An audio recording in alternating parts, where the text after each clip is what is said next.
I would especially like to welcome and thank our guest of honor, Ms. Gurjeet Kaur Bhatia, for gracing this occasion. She is a person with many feathers in her hat. Amongst them, few are, she is an awardee of the most honorable and prestigious award, Bharat Jyoti Guru Gaurav Vidya Ratan Samman Award 2022 by MVLA. Awardee of Education Icon Awards 2021 for Excellence in Instructional Leadership Award. Awardee of IWDIAA International Women's Day Indian Achievers Award 2021 for empowering women through education by Willow's Eve. There are many others. She has a vast array of experience in her field of studies. She has been counseling students and parents in across Pan India. I request ma'am to continue with the session with her words.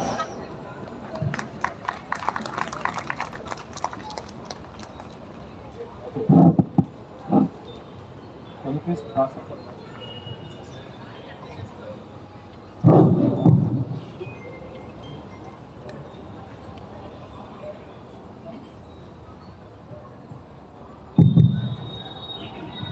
Okay, so thank you very much for being on the panel today.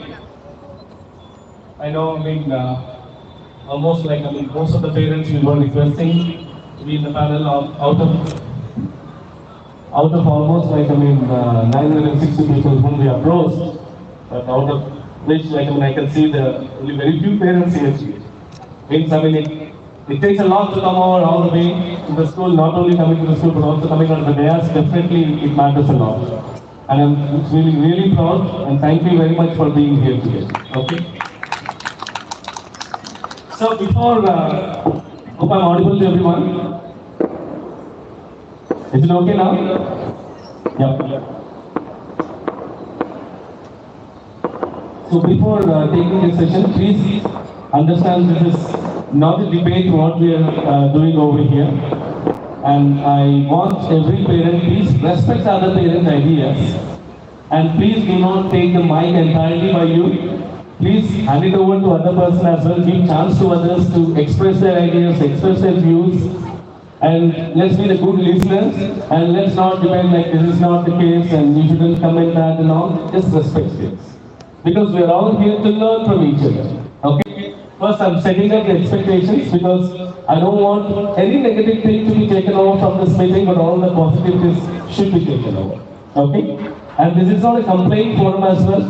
If you have any complaints on other parents or management or teachers or something else, we have the different platform where you can walk into the school and do that. This is just a learning session. Hope I set up the expectations to become what will be coming out of this meeting and all, right? Okay. So,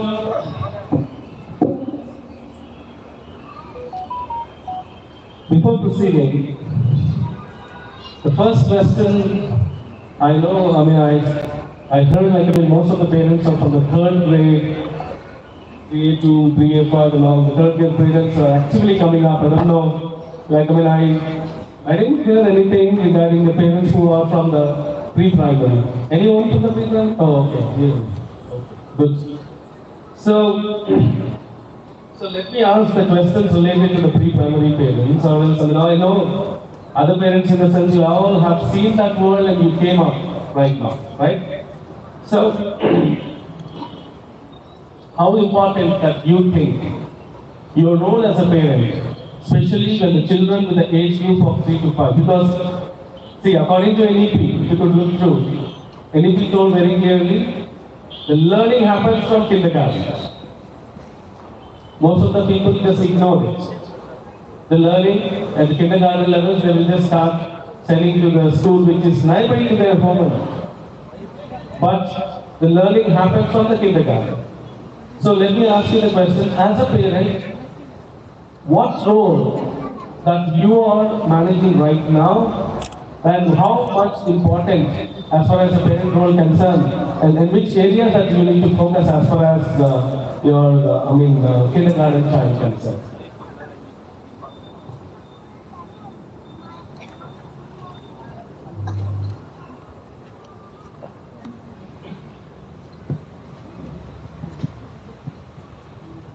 So precisely we will look through the role of the parent in shaping the future of your kids.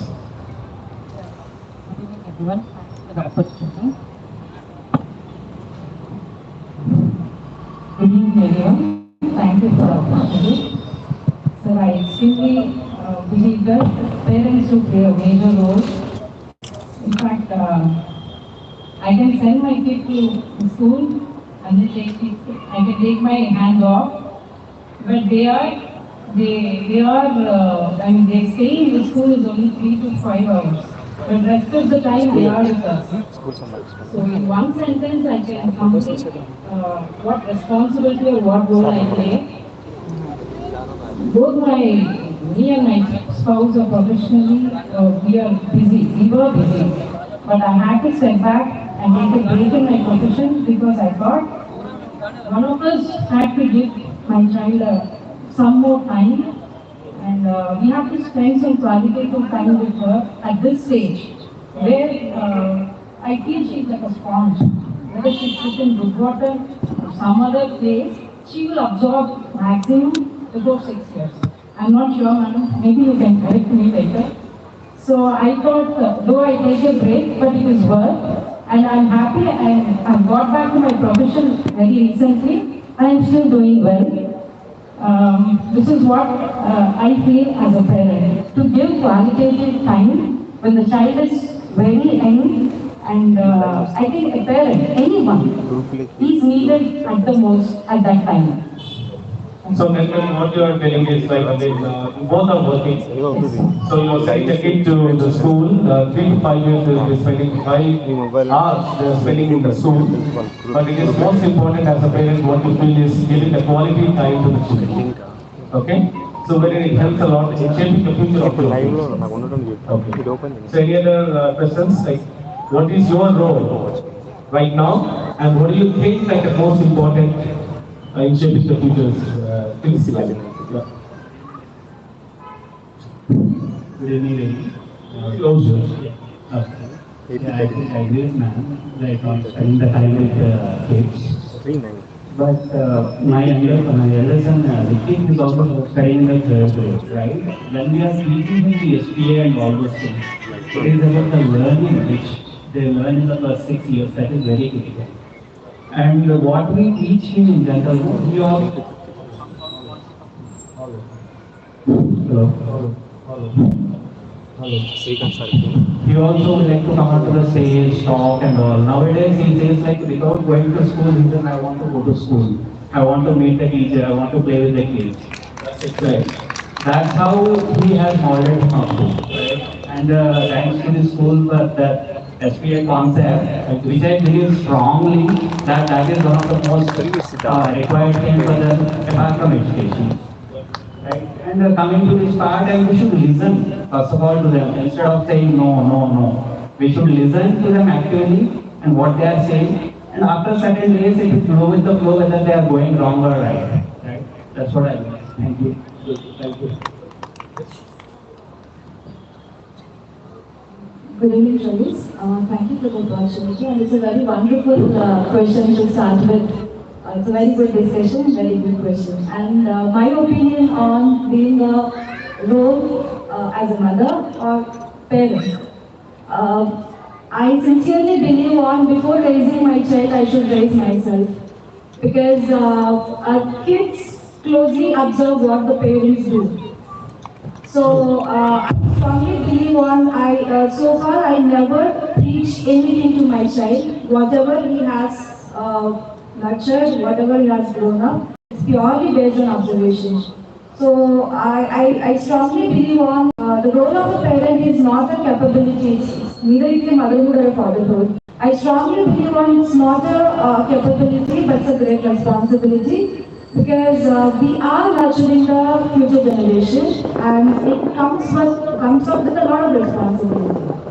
So I sincerely believe my role is very simple. Being, it's not like a role model. It's like I need to raise myself, raising my child.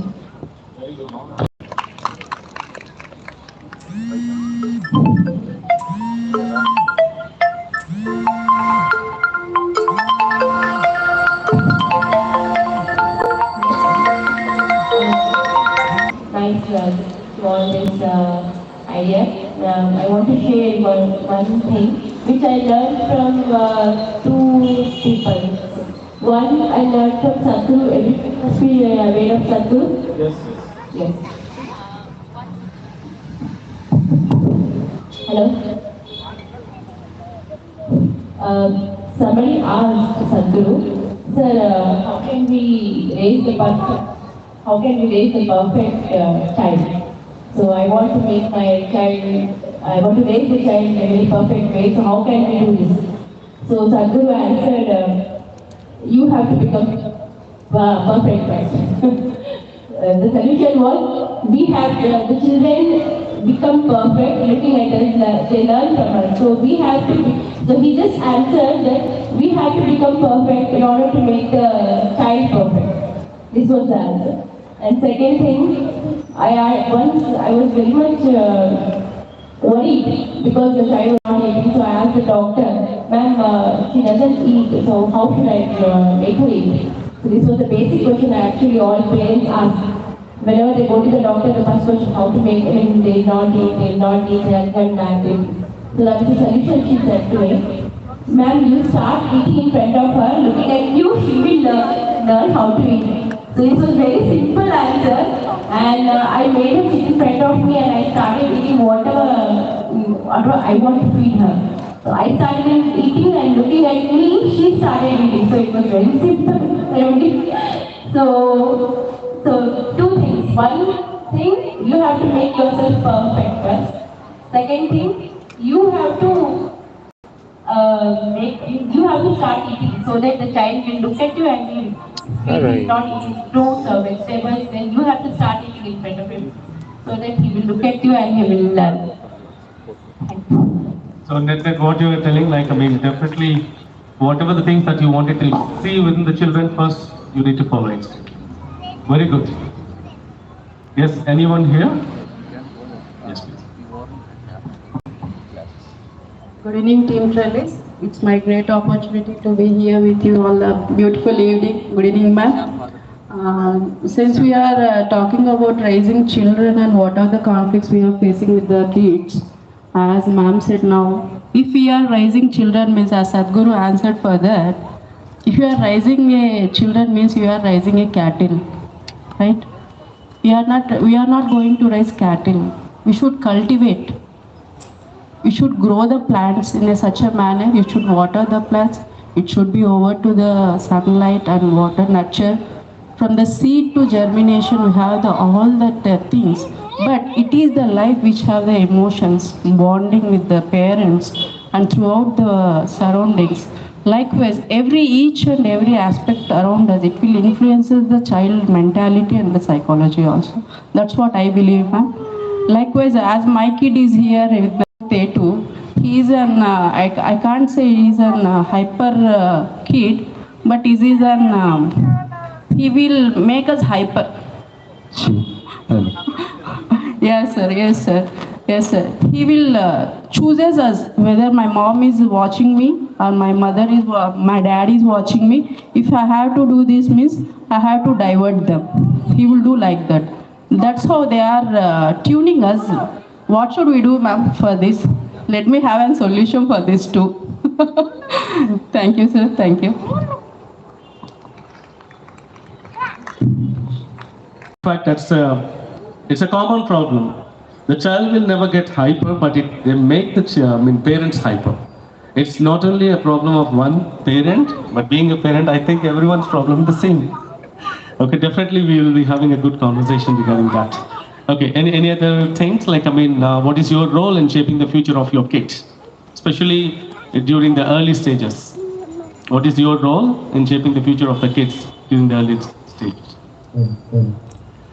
Okay, I'll just okay. Good evening, ma'am. Good evening, Trellis. I want to ask one question. Nowadays, kids very near to social media, follow the social media, addict the social media, and he behave like what we see in social media and present days. How to overcome that problem. Thank you. So, Good evening, everyone. Good evening, good evening, sir. I'm really very happy to be here. I'm here actually, this is my first experience. I have two kids. One is completely bedridden, my other kid.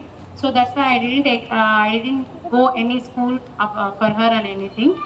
So this is my first experience coming into school for my second child and everything. Actually, my second child is very active. She used to make the things, arts and crafts, and by her own only. By actually, we are having some artistic nature in our family. Everyone are artists. Only my mother is an artist.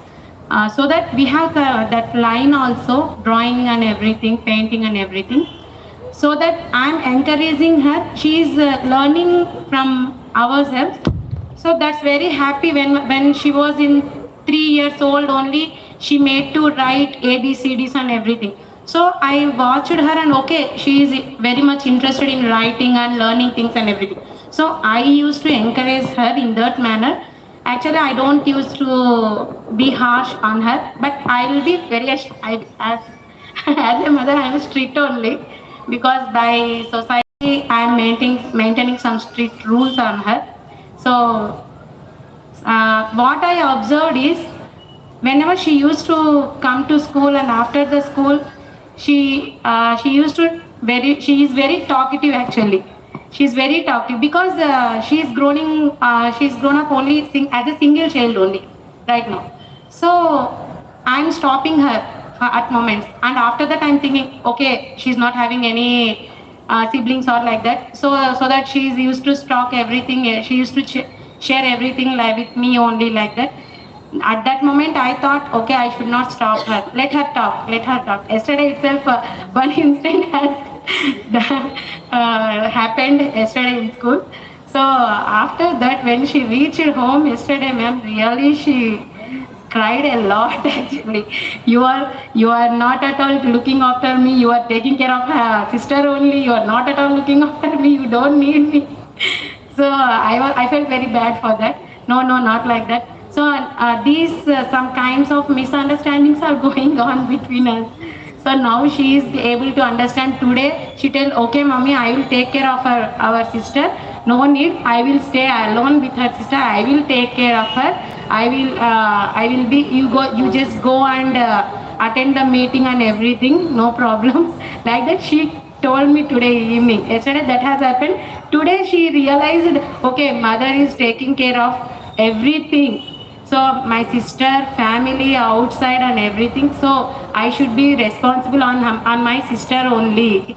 That makes me very happy. And today she shared that whatever in school happened today. I think in social subject only. Today teacher has told about ocean, seas, how water we are coming, how we are utilizing water, how we get water, and that concept also she explained me very neatly. So that I understand, okay, she is getting more knowledge. So no, okay, I am very much fine with the team of Trellis actually.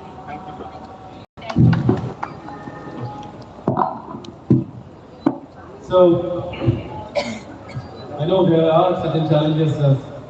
So when we have two children, when we have single child, there will be certain challenges as well. As ma'am said, like it's the first time that she's sending her child to the school, as there are some kind of situations which is not allowed her to send the first child to the school. But here, the quick thing which is coming into my mind, like when we have a single child, see, in the good olden days we have almost like 5 to 6 members in the family. Okay? And we used to learn a lot from the family members itself, like from the grandparents and also, parents as well as brothers, sisters, all used to be there. But now, it is most important for the parents to understand how to foster a good relationship within the student, within the children. Because the only word what they are saying after coming home, that is their parents, mother and father. But when they go to the school, too many classmates and also see, what we observed in our good olden days, that 80% of education used to happen, like 80% of knowledge used to be acquired in the classroom, and only 20% on the outside. But now, only 20% of knowledge is getting acquired in the classroom, but 80% from the outside world. This is a fact in the now, I mean, in the today's generation. That acquiring the knowledge can happen through the mobile phones or the social world where we are living in, with the friends, because we got to, connected with the, technology on our fingertips. So with this, the next question followed by, what ways that you are engaging with your kids in fostering the good relations? You understand my question, right? So what ways we are engaging with our kids in fostering the good relations within the children? Anyone can take up the... Yep. I respect her, sir. Suppose I shout at her or I hurt her feelings, I tell a sorry to her, which I have never done before. Many times I expected her to tell a sorry when she did something, when she kind of hurt somebody. But she started telling sorry only when I started respecting her feelings. So that's excellent. I treat her as a normal human being. Just I am aged more than her. That's how I treat. And at a given situation, when they are focused on something, and I know I have a deadline, I have to go back to school, we're getting late or something, I give her at least 5-10 minutes of time, which I wouldn't give before.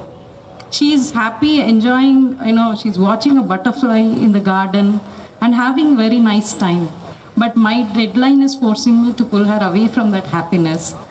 That is where I changed. I should tell she brought that change in me. Yeah, that's all. That's excellent. Yes, please. So to recap the question, it's like fostering relationship with the Absolutely. children. So how are we engaging with the kids?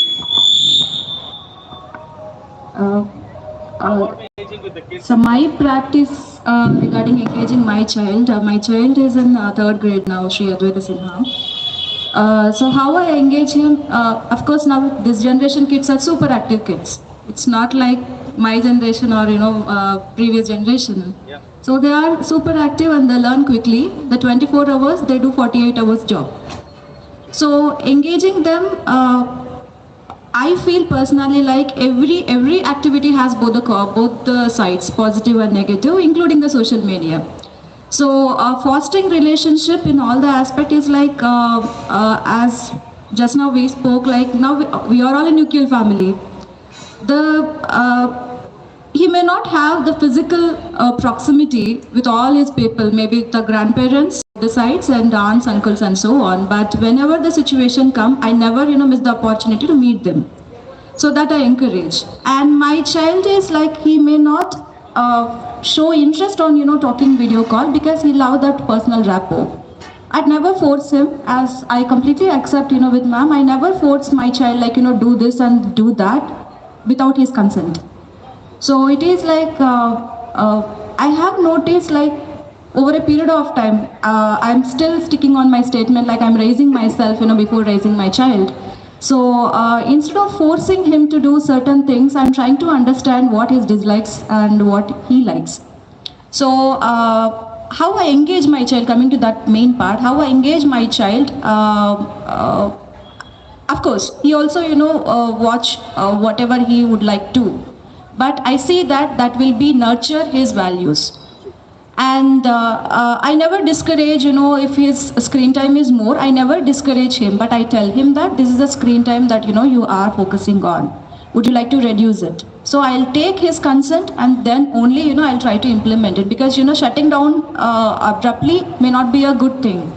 So I ask him, I explain him, and both myself and my husband, we discuss the consequences, this happens and so on. So we make him to understand the consequences, and but we are okay if he is having his screen time and which imbibe the values, that's absolutely okay.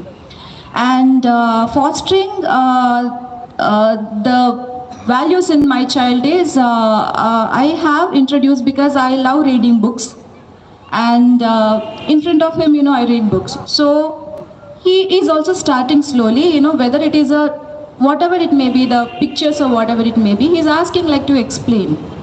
So we are introducing a bedtime stories every day.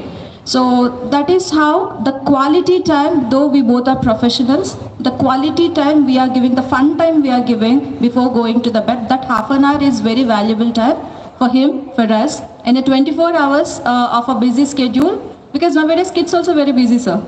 They are completely packed, with their own, schedules, and like how we are completely engaged, they are also engaged, with their own daily tasks. So They're super busy than the parents. That's what I say. Exactly. So the quality time is, it can be either in the morning or in the evening, whichever the child is comfortable with. But I have noticed my child is super comfortable with before going bed. So that 40 to 45 minutes is a very, very fun time that we are giving, the quality time that he is enjoying, and we are also very happy with that. Excellent, ma'am. Thank you very much. Yeah. Anyone? So the question is like, in what ways you are engaging the kids to foster the relations?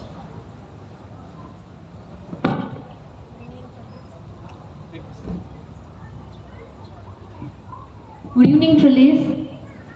Ma'am. Actually, my daughter is studying in 3A1, Afia Fatima. She is very active child. She will be always be asking me many questions.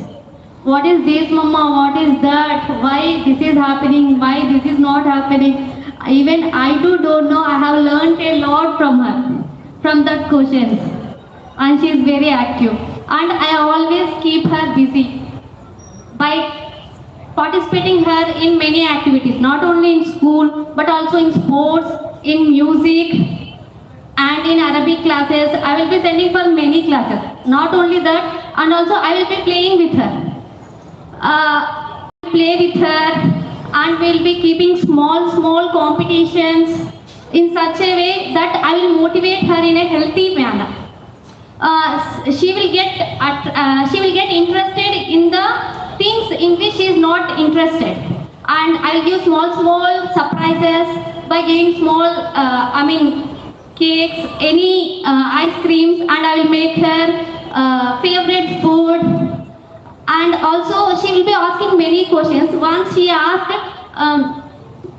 these are the, cell towers will be there now, and what are the use of these cell towers, she asked. I told that with the help of these cell towers only we can speak from one place, we can speak who are far away from others, and we'll get radiations from it, and which are very harmful for us. She told, oh, they are really very harmful for us. Oh, this type of cell tower is on our school, Mama. She said, what, Srikant sir, don't do. She asked me like that. No, nothing like that. Yeah, she asked me many questions, and also I always play with her. Whenever we go for any shopping or anything, I always tell her to pick a unique thing or different thing, so that she can think in a different way, in a unique way, and she can find different things also. And also, I never say no to her. If she, for example, if she wants this or that, but I never directly say no. I always say, if you use this or if you do this, then these are the consequences you will be facing. And if you face like that, then I can't see you in this position. Then definitely she will understand and say, okay, Mama, if you can't see me like that, then I won't do like that, she will tell. And also, special days, we will be celebrating special days. Special days is not only by birthdays, but also last our SA1 exams completed. For SA1 completed, she worked hard, but the next day I took her for out. I made her eat in the hotel or something. Why? Because she worked hard for lot days. More than 10 days. We should appreciate, I will be appreciating her in a small manner, so that she will be getting motivated. And I always spend a lot of time with her in holidays, and if the whole and she will be messing all the house, and there I will keep a competition. Who will do this, clean this they definitely they'll get 10 points. You or me, then of course she will do. I will do, but similarly she will do, and she will be very faster than me. Means I will always engage her in by keeping her busy, and of course she will be seeing the phone also. But I will be giving her limited time, so that only 15 minutes or 20 minutes or half an hour. You can see the rhymes. More than that, it's not possible. I mean, your eyes will be get damaged. I'll say all the consequences. She will definitely listen, and definitely she will follow. She will always follow me. I'm really lucky to have her. Thank you, ma'am. So, again, my question is related to the fostering the relationship, because to foster the relationship between the children, what best activities that you will be involved in? So, coming to straight to the point. So, fostering relationship, this is a good question actually, because humans basically interact with humans, and kids are. Okay, is it audible? Yeah. So here coming to relationships. Relationships means it can be a relationship between grandparents to children, or parents to children, or children to near relatives and far relatives, and friends, teachers, everything. Everything there's a special kind of relationship between person to person every day, and every time where they come across or interact with new people every day. So here the question is like, what parents' role in nurturing the relationship with their kids is like what I am doing. As many parents said, like I would agree with spending qualitative time with children, and that's the best practice, and that I am following now. And also coming to like improvising the relationship and understanding the values between the relationships, and why do we need to value these kind of relationships, and what does we get. So it cannot be taught directly or orally. We need to show them how I interact with my parents. My child gets my child learns from it. Like how I interact with my parent, my child does interact with me in the same way. So I always be conscious, and I'll always be like a self-learning kind of thing. And the matter of fact, it's not easy to be a parent actually. It's a very tough job, and all the other jobs in the world. Yeah. 100%, sir. And we'll be watching, like we'll be getting watched 100% of the time. So they'll take each and every simple things as an example from us. If we tell lies in front of them to other people, then they will notice it and they will start telling lies. So we need to take care of each and everything, like not just about speaking or else behaving, or else if I go somewhere and if I say thank you to some other person, they will also mimic it. So my answer to the question is, so spending qualitative time and setting examples, and also interacting them a lot will give us a good result. Excellent. So it's completely agree with you, sir. As ma'am said, like not exactly like to learn something new. First, we need to start unlearning ourselves few things, and we should start learning along with the kids. So whatever the change that we wanted to bring it up within the children, first we need to be that change, and we should show it to the children. Then only they'll be able to follow. That's the precisely what you have mentioned. That's 100% correct. So one more question, like discipline versus punishment. It's an interesting thing, isn't it?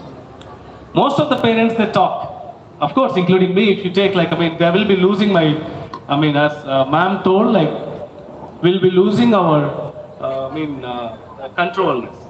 And finally, we will be coming up, and sometimes we will be shouting on the children. It happens with every parent. Of course, I'm from the psychology background, but sometimes I will be losing my temper. So, discipline versus punishment. If you could look through these two different words. So, how are you managing to inculcate the disciplinary levels within the children, and how are you managing the punishments?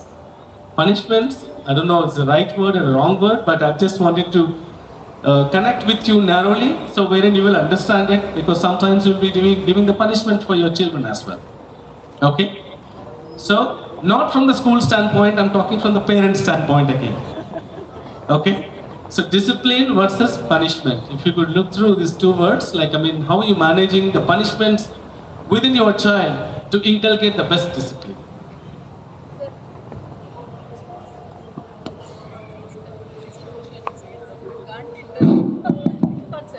Coming to punishment. Punishment? Discipline. Okay. Discipline. I will be setting some rules at the home that you should follow these. Definitely, she will follow, sir. But there will be many situations where definitely she won't follow. She will be doing all rubbish things. How I punish means she will go to sports. She will be doing some activities, some thigh sit-ups or what plank, everything. I will be telling her to do as a punishment. I will be giving that type of exercises at home. Actually, she is lazy in that doing all such type of activities or such type of exercises. So I take it as a plus point and advantage in that so that she can do.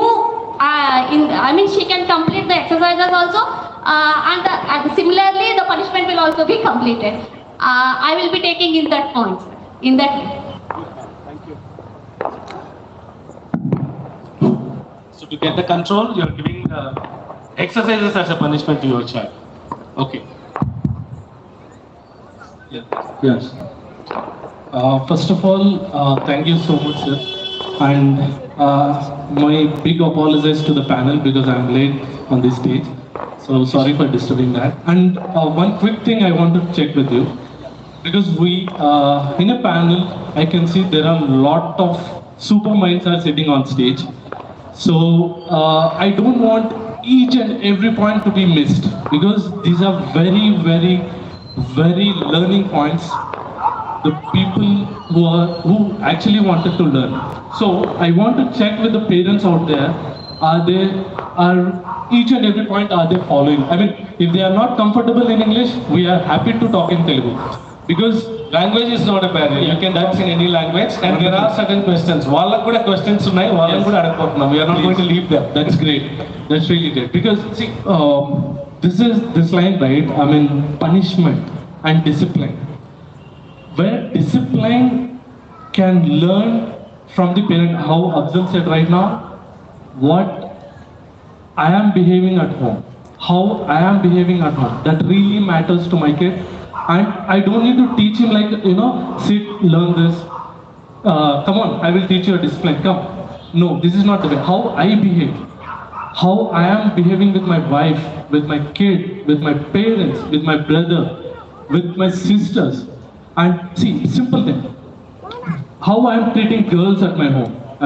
Even you take friend, wife, daughter, whoever it is, how you are behaving with your girl kid and how you are behaving with boy kid. Everything, like ma'am said, everybody said, kids are very, very intelligent than us. Because sometimes we lost our, everything because of our busy minds and, because of our culture, like whatever jobs that we do. But when it comes to the kids, they are busy in their jobs, even though they observe each and every point. So we have to be conscious enough when the kids are in front of us. In fact, I'll say 100% we have to be conscious enough so that, we will be in a disciplined mode and they can learn from us. That is the first point. And secondly, the punishments. This is a very interesting point. Punishment is not like hitting someone or shouting at someone,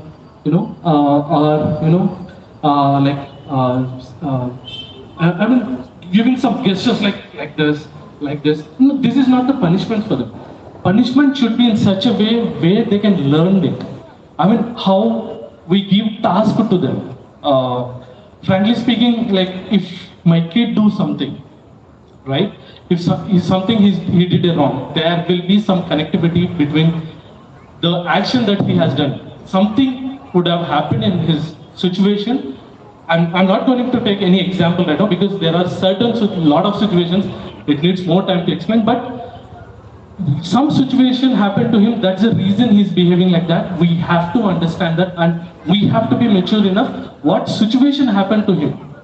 So accordingly, if we can train him or give a practice to him and make him to understand what situation has happened and explain him in such a way, this is the right way to perform and this is a wrong way to perform, and like ma'am said, make them sure that these are the consequences you have to face and these are the like benefits you're gonna get it by doing this way. There are two ways for each and every task. There are two ways to choose.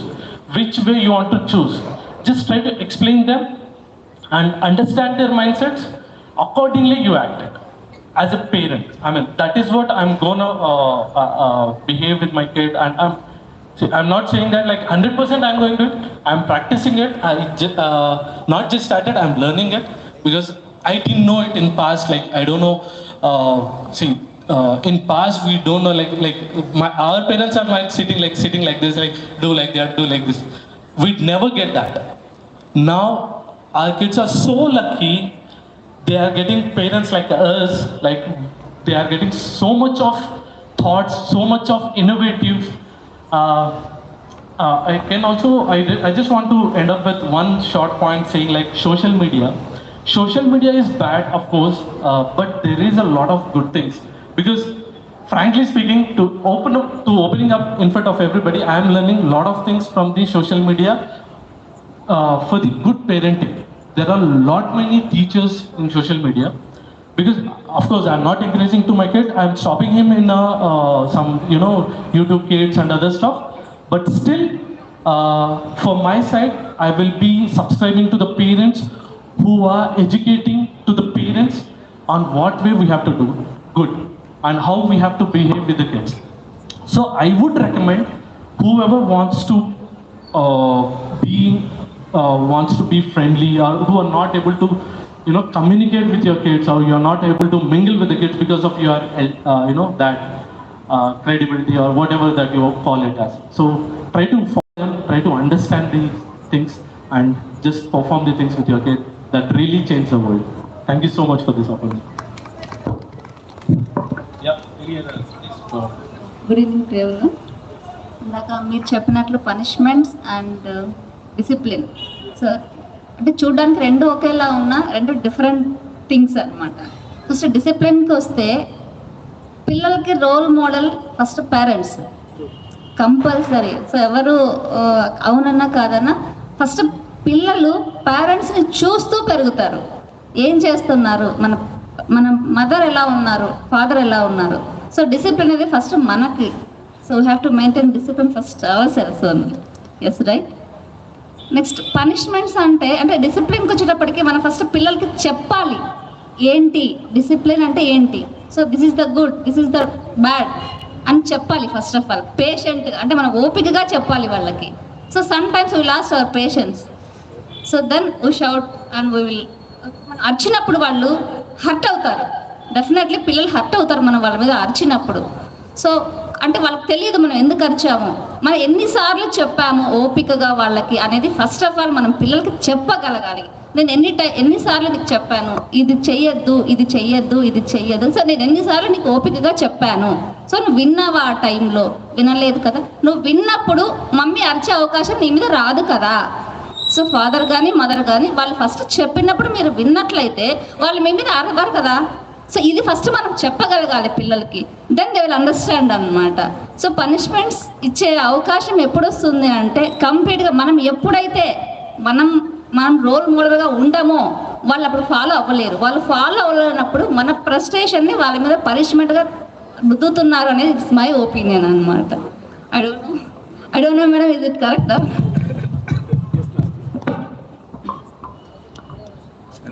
To connect to the previous question, I'll mold this as wish versus need, right? Wish versus need.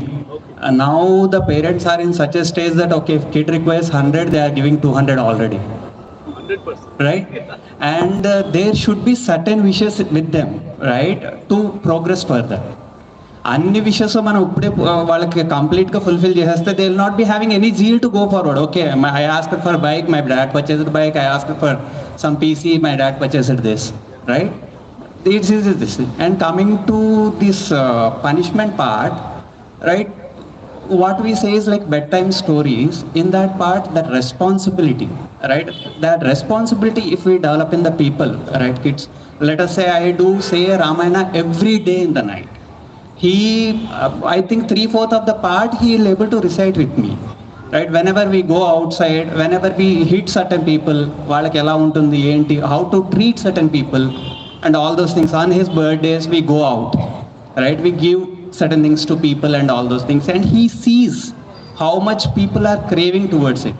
That sorts of responsibility, if we able to build in kids, I think punishment ఇవ్వాల్సిన పని లేదు. And moreover, the world is cruel. It is like every parent, don't get me wrong, is behaving like, okay, ideal ga manam everything has to be good, good, good. But the world is not like that. They have to say no. They have to feel no. Certain things I bluntly say no. Boss, this is not for you. Okay, when time comes, yes, we'll get it. But this is no. No means no. And they feel hurt at that point. But it is mandatory at certain points, not all the times. It has to be balanced, is what I feel. Right? If all is good, they cannot face the world. As simple as that. World cannot be as good as parents. And they have to lead the life outside. Right? Sometimes no should be there. Sorry, I say no to my kids sometimes. Sorry. Yeah. Nowadays, saying no to the kids is also an art of Yeah. Very good evening, sir. Very good evening, madam. Very good evening, parents. Sir, can I explain Telugu, sir? Language ఎవరికి barrier కాదు. Sir రీసెంట్గా మా ఫ్యామిలీలో ఒక same మీరు చెప్పినట్లే discipline and punishment మీద ఒక చిన్న ప్రోగ్రామ్ పెట్టుకున్నాం సార్. ఎవ్రీడే నేను యోగా చేస్తాను సార్ డైలీ. పిల్లలు కూడా చెప్పాను, మీరు కూడా నాతో పాటు ఎవ్రీడే యోగా చేయాలి. ఎవ్రీడే భగవద్గీత ఒక పేజ్ ఆర్ ఒక శ్లోక ఖచ్చితంగా చదవాలి. తర్వాత ఒక motivational video, impact video or any other personality development video, spiritual videos ఏదో ఒకటి, ఈ 3 రెగ్యులర్గా చేయాలి. ఏ రోజైతే ఇవి డిసిప్లిన్గా చేస్తూ, పనిష్మెంట్ ఎలా అంటే వాళ్ళు ఏ రోజైతే మిస్ అవుతారో, అది చేయలేకపోయారో, ఆ రోజు వాళ్ళ మదర్కి కిచెన్ వర్క్కి, హౌస్ క్లీనింగ్ వర్క్కి వాళ్ళు హెల్ప్ చేయాలి. వాళ్ళిద్దరు ఎవరు మిస్ అయ్యారు, ఇది punishment sir. Thank you. So regarding discipline, sir, I will just tell you an example. My 6-year-old daughter, Amma, I want to be a princess, but you're calling me a ghost. నేను princess లాగా మహారాణి లాగా ఉండాలనుకుంటుంటే నువ్వు నన్ను దయ్యం అంటున్నావు. I was shocked at this question. తను ఎందుకు అడిగింది? I want to leave my hair loose, she is going out to play. I said కష్టం నాన్న, హెయిర్ అంతా ఉంటే it will not, you cannot focus on the game, it will be difficult. So when I asked why did you ask me this question, నేను మరీ వెళ్ళి కొంచెం డీప్గా ఆలోచిస్తే తన డెఫినేషన్ ఆఫ్ ప్రిన్సెస్ ఏంటి? హ్యాపీగా హెయిర్ వదులుకొని బ్యూటిఫుల్గా ఉంటుంది, that is princess. But when I asked you, నేను జుట్టు వదులుకుంటానంటే నువ్వేమో గొగ్గాలాగా ఉంటారు, అందరూ భయపడతారు. I just told her she is a kid. Then ఆ ఎగ్జాంపుల్ బట్టి what I learned is, children are very smart. As sir said, మనం ఏం చెప్పినా they will again take it sir, and అది ఇంటర్లింక్ చేస్తారు. సో వన్ డే పనిష్మెంట్ ఇవ్వలేదు, I let her know the consequence of leaving her hair loose. So one day మొత్తం వదులుకుంది. She wanted to paint was on the hair. She had Fevicol, white Fevicol on her hair. She wanted to play some బాల్తో ఆడుకోవాలనుకుంది, బయట చెమట బట్టి it was irritating her. So finally what she understood, it is not good to leave hair 24/7. There are certain time, certain places where I can leave hair. So, and I told her, princess ante it's not just leaving hair and sitting nicely with makeup. Princess means the princess wakes up on time, she takes care of herself, she comes to the dining table before her mom's call, and she sits and she's ready for the school in time. And believe me sir, every time I give her head bath, she tells me, Amma, princess ante head bath loose hair kaadu, I will go to school on time. At least she has that idea, sir. Very good. Thank you. Sir, it's actually a very debatable topic, and for us, for my, me and my husband, every day it's a very sweet debate we do on a daily basis. I stand on one side of the coin. My husband Vishnu Chitan, I think somewhere he'll be here. So he stand on the other side of the coin. I strongly believe on for teaching or for discipline our children, we need not punish. My husband says like, we need to punish whenever it is needed. So we both are different poles. Of course, that is the sweetness of our relationship indeed. Hope your child is not here. I don't know, sir. Is there? He's raising his hand.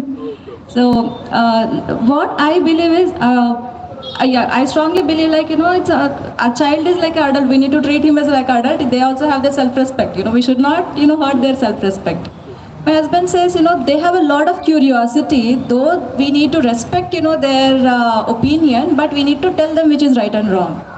So it's a uncountable, debates, we had, but eventually I understood that somehow, he is right. Carrot and stick approach we need to use whenever it is needed, but that should not hurt child self-respect. It should, give a lesson like I should not do this because if I do, this will be the consequences. Recently, I have changed my perspective, sir. I mean, I'm not punishing still. I still hold on my own opinion, not to accept with my husband, but still. What I understood is he don't like cream. I mean, if I give milk, whether it is a boost or Horlicks or a plain milk, over a period of time, that the cream layer, forms after 5 to 10 minutes, and he loved to drink a lukewarm milk.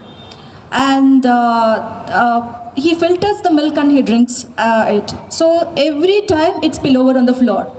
So I believe it's okay. Spillover is okay, Advaita. You can mop it. You can mop it on your own because it's the mistake which you have done, and Amma cannot do all the time to rectify your mistakes. You do on your own.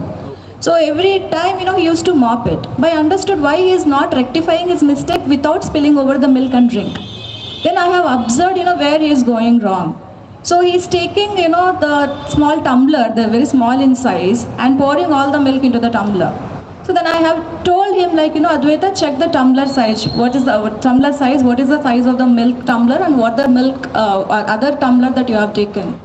So then he understood. After that, he did not repeat the mistake. So what I understood is like, we need to discipline, we need to punish the children, but in such a way that they should understand. It's not like, they should come up to our level.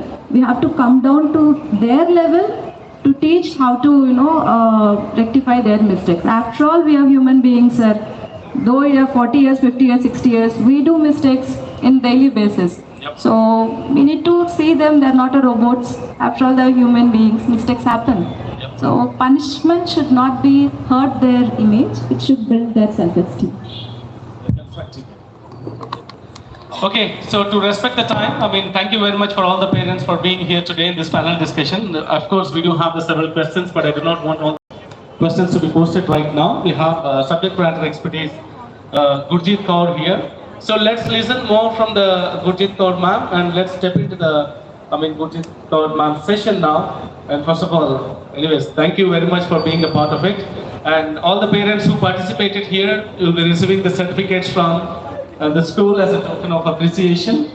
Okay, and please do take the certificates. The parents who joined just now, who enrolled right away and they just joined, so please take your certificates tomorrow, or else there are certain certificates as well made available today as well. Thank you. Thanks for all the parents. Please take your seats, ma'am.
Your pop.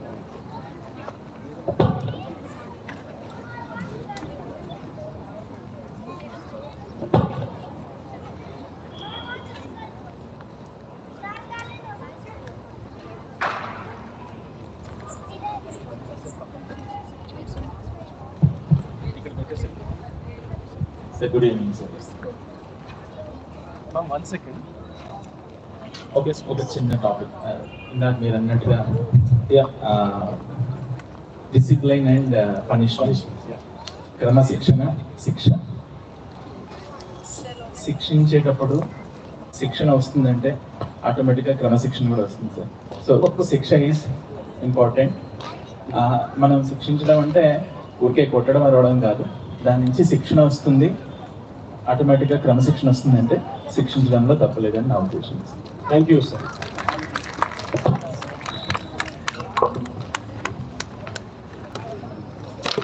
Okay. So I know few parents accept it, few parents doesn't, but from the psychology background, which talks about like మనం ఏదైతే change కావాలనుకుంటున్నామో, తేవాలనుకుంటున్నామో పిల్లల్లో, first మనం ఆ చేంజ్ని మనలో మనం చూపిస్తే తప్ప పిల్లలకు రాదు అని చెప్పేసి maximum even the modern psychology talks the same. So but మనం పూర్వకాలంలో చూసినట్టయితే గురువులు అనుకోండి, వాళ్ళ దగ్గర శిక్షణ పొందే శిష్యులకి శిక్షలు ఇప్పటి విధంగా కాదు, చాలా ఘోరంగా ఉంది. అండ్ మనం చదువుకున్నప్పుడు కూడా మన స్కూల్లో, specially I know most of the parents belong to the same age to, మన స్కూల్లో చూస్తే మన పేరెంట్స్ అన్నిసార్లు స్కూల్కి వచ్చారు అనే క్వశ్చన్ మనం అడిగితే hardly 1 or 2 times will be raising your fees, right? Someone saying like fee కట్టడానికి వచ్చేవారు, రైట్? సో అదే ఇప్పుడు చూస్తే ఇంకొక పేరెంట్ మాట్లాడుతూ చెప్పారు, we are giving more than 100% what they require. That is over pampering of the child. Even that is happening in the today's world. So the same parent, he also mentioned in the same way, like I mean the way we are pampering the children, the world will not pamper them, right? మనం మన పిల్లల్ని treat చేసే విధంగా ప్రపంచం వాళ్ళని treat చేయదు. వాళ్ళ challenges ఇస్తుంది, గొడవ పడుతుంది, కుట్రలు కుతంత్రాలు అన్నీ జరుగుతాయి. ప్రతి ఒక్కటి వాళ్ళు ఫేస్ చేసే విధంగా తీర్చిదిద్దడమే ఒక స్కూల్ యొక్క లక్ష్యం. అంటే కుట్రలు కుతంత్రాలు ఇక్కడ నేర్పించడం అని కాదు, వాటిని ఎలా ఓవర్కమ్ చేయాలి, ప్రతి ఒక్క విషయంలో, ప్రతి ఒక్క అంశంలో పిల్లలకు అన్నీ తెలిసి ఉండాలి. అదేవిధంగా వాటి కోసం అని చెప్పేసి మనం ఇక్కడ ఎస్పీ యాక్టివిటీస్ అనుకోండి, డిబేట్స్ అనుకోండి, గ్రూప్ డిస్కషన్స్ అనుకోండి, గ్రూప్ డిస్కషన్స్లో కావాలనే మన స్కూల్లో పెడుతూ ఉంటాం. ఒకరు నెగిటివ్ చెప్తూ మాట్లాడుతూ ఉంటే ఇంకొకరు పాజిటివ్ మాట్లాడుతూ ఉంటారు. But how are the respecting పాజిటివ్స్ని నెగిటివ్ వాళ్ళు ఎలా రెస్పెక్ట్ చేస్తూ మాట్లాడుతున్నారు? లేదు నువ్వు చెప్పేది negative, no I don't agree, అది కరెక్టా? Yes I do agree with you, but these the other consequences, ఈ కాన్సిక్వెన్సెస్ కూడా వచ్చే అవకాశాలు ఉన్నాయి అని చెప్పే విధానంలో. సో ఇటువంటివి నేర్పించడమే ఇక్కడ స్కూల్లో మేము డిబేట్స్ అనేది కూడా కండక్ట్ చేసే విధానం. ఎందుకంటే number 1, these are the things children need to understand. Okay, without any further delay, I just hand over to Gurjit Kaur ma'am. Ma'am, thank you very much for coming over, and over to you, ma'am. Thank you so much, sir. And good evening, Trellis. And I first of all, on the onset, I would take this opportunity to extend my gratitude to the Trellis management for providing me this opportunity for conducting the art of parenting. So without much of the delay, let us go on to the topic of today, the art of parenting. Can we just go ahead? Beautiful. I just want to start with a quotation put forth by John Dewey. He says that if we teach today's students as we taught yesterday, we rob them of tomorrow. See what a beautiful quotation. If we teach today's students as we taught them yesterday, we rob them of tomorrow. If you look into today's scenario, if you look into the educational system, there is a 360-degree drift of the educational system. As you know, NEP 2020, which has just been recommended, it's brought about a drastic change in the field of education. So when we talk about, just remember how you were taught, how we were taught, in our school days. were very different. If you look into the conventional methods of teaching, very, very different. It was coined as teacher-centric education, where teacher was the focal point. I still remember, I'm 50 plus, but still today I remember my teacher coming to class, teaching and going out of the class. I hardly remember where I really interacted with the teachers. But today the scenario has completely changed. Today education is student-centric or learner-centric. What do you mean by that? Involving the students into the teaching learning, engaging them into the variety of instructional tools and instructional activities. Today it is all activity-based learning. Why this activity-based learning, which wasn't there in the conventional period? Why there is a drift in this? If you look into today, we talk about activity-based learning because today children are very hyperactive. We need to actively involve them. Student-centric education, very, very prominent one. That's one of the very important drift which has been brought about by NEP. Very importantly, today if you talk about today's education, it is less of academic oriented. I'm not saying no academic oriented. But when we look into today's education, it is an integration of theory, that is theoretical aspect, along with the pragmatic approach. If you don't teach them the practical aspect, the teaching learning is going to be incomplete. Do you think theory? Now many of us are so educated. Okay, if we talk about ourselves as teachers, we do B.Eds, we do D.Eds, we do M.Phil, but when we actually go into the professional front, how much of that theory is just accountable? The practical aspect is totally different. So that is what NEP speaks about today. Bringing about a variety of instructional tools in terms of using animations, audios, videos, games, quiz in the class, interaction, teacher and student interaction, which was missing earlier. Now why these activities are required? Can anybody tell me? We also learned in our conventional period, but why these activities? Today, why is so much of significance is given to our students in ways of activity-based learning? Can anybody tell me? So let us go into the root cause of, how things are changing. There is so much of evolution. Why this activity-based learning? Why we need to have so much of activities into the classroom? Can anybody tell me?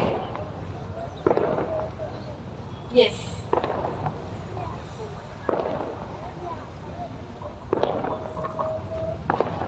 Hello?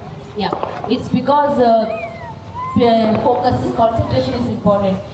When they are in the class, they won't focus. They will be somewhere in some other world, like Tarek So they will be to bring them back from that world and concentrate here, to put them into the activity so that they will interact and do the activity. By learning the activity, they will learn the concept.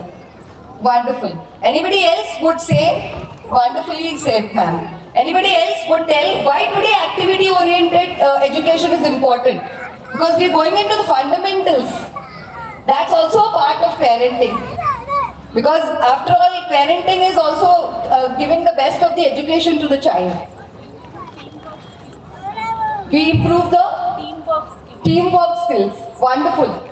If we look into why variety of instructional tools in terms of activity-based learning is required, because we have different kinds of learners in the class. We have basically three kinds of learners. They are visual, auditory and kinesthetic learners. Visual learners who see and learn, auditory who listen and learn, kinesthetic who practically do and learn. Very important. So that is why a lot of variety is used into the teaching learning today. And why today education is changing? Why there is a 360-degree drift? It's also very... When we talk about holistic development of the child, what is the meaning of holistic development? It is the all-round development of the child. We ultimately look into what is our main objective for the child, whether it is a school front or whether it is a parent front. What is the exact objective of giving education to the child? is holistic development, bringing about the all-round development. When we talk about all-round development, there are many things which we need to look into in today's education. What are the different aspects? There are different developmental stages which we have to look into. Making child very communicative. Today is the need of the hour. The child has to be very, very communicative. Next, very important, that's the language development. When we talk about social development, do you think social development is an important part and parcel of education? Why? I don't know. For the emotional stability, wonderful. But why social interaction? Why we have got to give them so much of exposure, of interaction into the society, into the classroom, into the community? Why? They are growing, we are giving them the best at home. For communication, wonderful. What else? What are they going to exactly learn when we give them the social exposure? We are inclusion to the society. Inclusion of the society. It's very important that tomorrow they've got to interact with the world around them. And when we give them social development to the optimum, what is social development? That is interaction. When they interact, they learn values like sharing, caring, taking turns. They are the only child at home. So what do they have? The feeling of I. So to overcome that, social interaction is very important. Leadership quality, interpersonal quality is very important, social development. Next is emotional development. Also very important part and parcel of today's education. What is the meaning of emotional development? What do you mean by emotional development? Can anybody tell me? There is no right and wrong answer. And you don't have to pay me for the answer, for your guesses. It's free. What do you think? What is this emotional development? Why this emotional development is important? First of all, tell me what is the meaning of emotions? What do you mean by emotions? How we interact. Wonderful. What do you mean by emotions? We talk about emotions day in and day out. But what do you exactly mean by emotions? Feelings, brilliant. Feelings like happy, sad, angry. Now as parents, you play a very dominant role in emotional development of the child. How? You teach them what are different kinds of emotions, how to express emotions, and very importantly, a very important aspect of education today and parenting today is helping them to control their emotions, which is an important part and parcel of their growth. We are talking about the holistic development of the child. Very important. Teaching them how to control their emotions is an important part of your parenting. A no is a firm no. You take the child to the mall, the child wants something and you say no. What is the immediate reaction of the child? Throws tantrums, becomes aggressive, shows rebelling. And what is the sorry figure for the parent? Okay. Public, no? So what do we do? Okay, get up. I'll get it for you. Please don't do that, parents. You've got to help them to control their emotions, which is a very important aspect of their growth. Today we talk in abundance about the emotional development of the child because we are looking into the holistic development of the child in terms of emotional development. The next very important part and parcel of the evolving of education today is cognitive development. Very important. Intellectually we have to develop them. How many of us as parents, I don't want you to raise your hands, help the children to intellectually develop? Okay, now what do you mean by intellectually develop? Giving them an opportunity to explore, experiment, observe, analyze, synthesize, problem solve and get a solution. What do? We underestimate them. No. We can't give them problem. They'll not be able to solve it. Why do we underestimate ourselves? Very, very important to give them the exposure. Today, education talks about cognitive development of the child. Tomorrow, the challenging world is waiting for them. And we see parents over-shielding the child. No. And the very patent dialogue of the parents I've heard, because I'm a counselor, I'm a life coach also. What do the parents say? No, no, no, I have suffered a lot in my life. I don't want my child to suffer. What are you doing? You're overprotecting your child. You're not teaching them what struggles are awaited for the child when they go out into the real world. Today the world is very, very challenging, parents. You've got to understand how much will you able to shield them. Tomorrow they have to have this critical observation. Critical thinking is very important part and parcel. So if you look into when we talk about holistic development, these are important areas of development. School is taking care of that. But when we talk about education, it is a triangular process. Don't forget, education is a triangular process where we have teachers, we have students. Very important part and parcel of education is parents. We've got to collectively work towards the growth and development of the child. And genuinely go and ask. When we come for PTM, when we've seen, because I am the academic advisor, so when I go to the schools, I've seen observations of PTMs happening. Teacher is conducting a PTM, and what is the concern of the parent? My child is not eating. Then my child gets a tiffin bag. If you really are concerned about the overall development of the child, understand, don't go into the academic achievement. Many a times you've seen PTMs are only academic achievement. And when the exams are over, what happens? The child gets the answer sheet at home to the parent. Child is playing. The parent is doing the counter check of the marks. And then out of 10, 9 the child has scored. Where this 1 mark has gone? They're not bothered about the achievement of 9 marks. But they are bothered about that 1 mark that the child has lost, and they will make it a point to go back to school and tell the teacher that yes, please tell me why this 1 mark is being lost. For teacher it's not a problem. She'll give it. No problem. She can give that 1 mark. But are you going to find out for that every phase of life of the child? Not possible. Teach them how to have the acceptance, rejections, failures in life. Today they have to learn failures. Today if you look into how many of our children are ready to take up failures. Forget about our children. Don't raise your hands, I know the answer. How many of us as parents are ready to take up failures? What happens, I've seen small children, 3 to 6 years old. What is the age group of the pre-primary children? 3 to 6 years old. They go to school and I've seen the parents telling them, you have to come first, you have to come first, you have to come first. What are you cultivating in that small child who's just in a tender age of 3 to 6 years?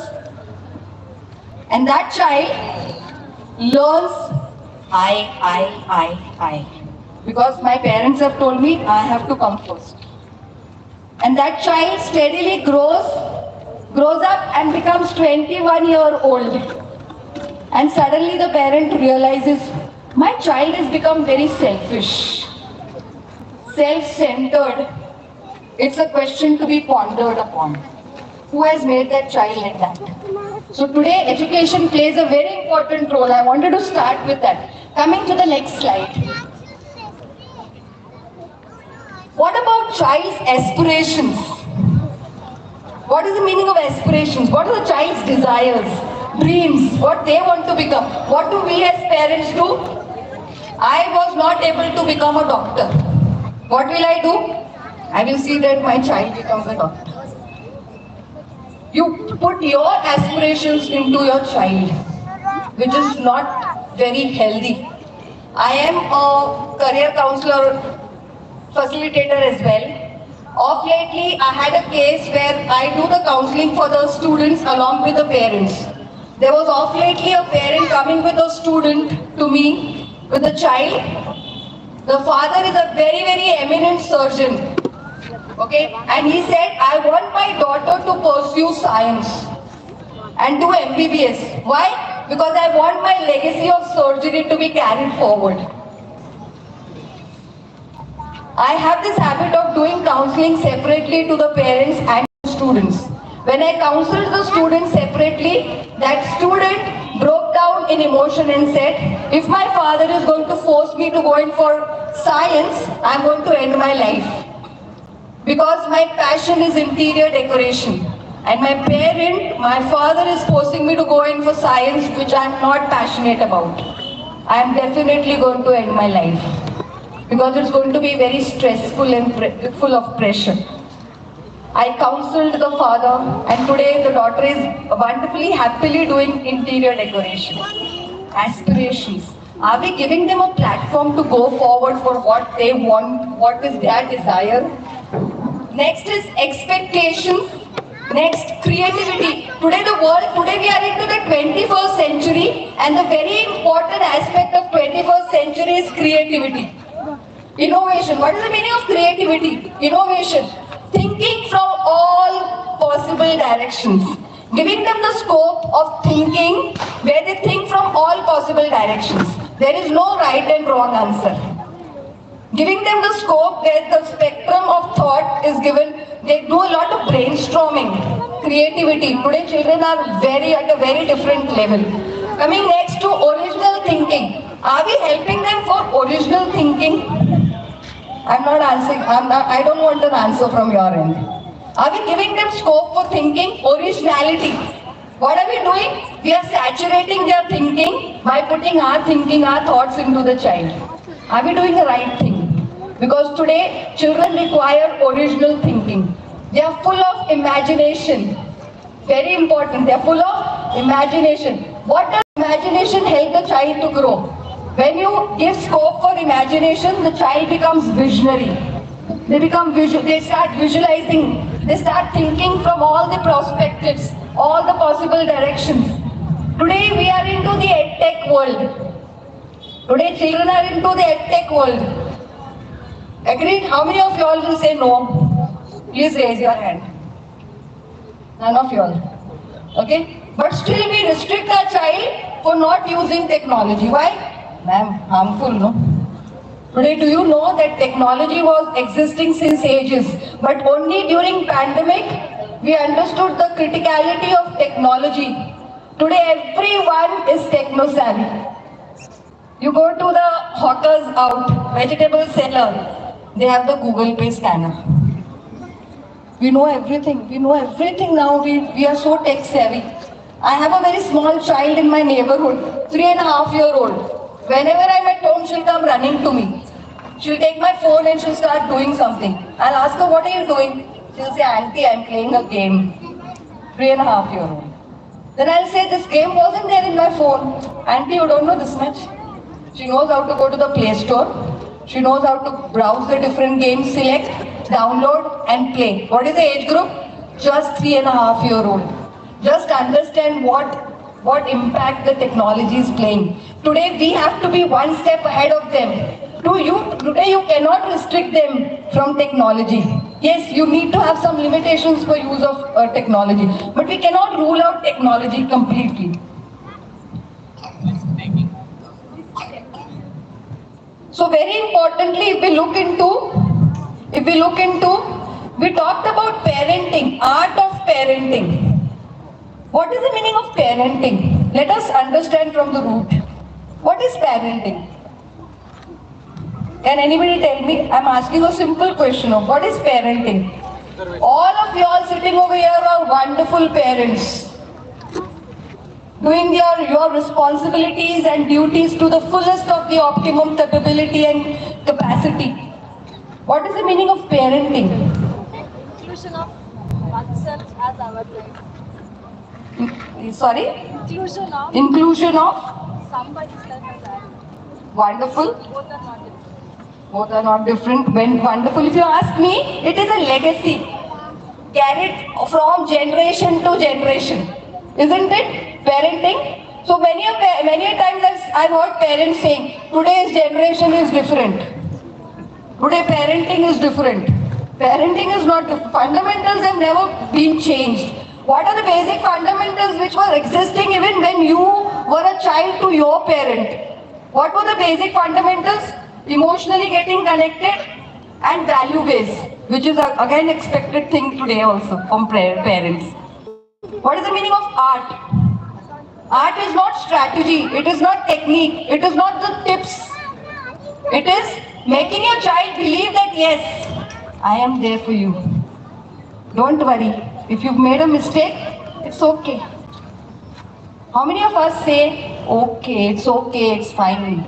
If you're saying that, great. If you aren't, start doing that. Because the first rule of parenting is everybody makes mistakes. We all are human. But making them, feel guilty is very bad. So helping them, how many of us over here sitting over your parents say beta? I don't know what you say in Tamil or Kannada. But how do you address your child? Do you ever say beta? That gives a very intimate touch to the child. It's very important. I've seen many families that don't address their children saying a very common word as a parent and a child, beta. It's okay, I'm there for you. It's okay if you committed mistake. It's fine. Do we ever say that? That's the art.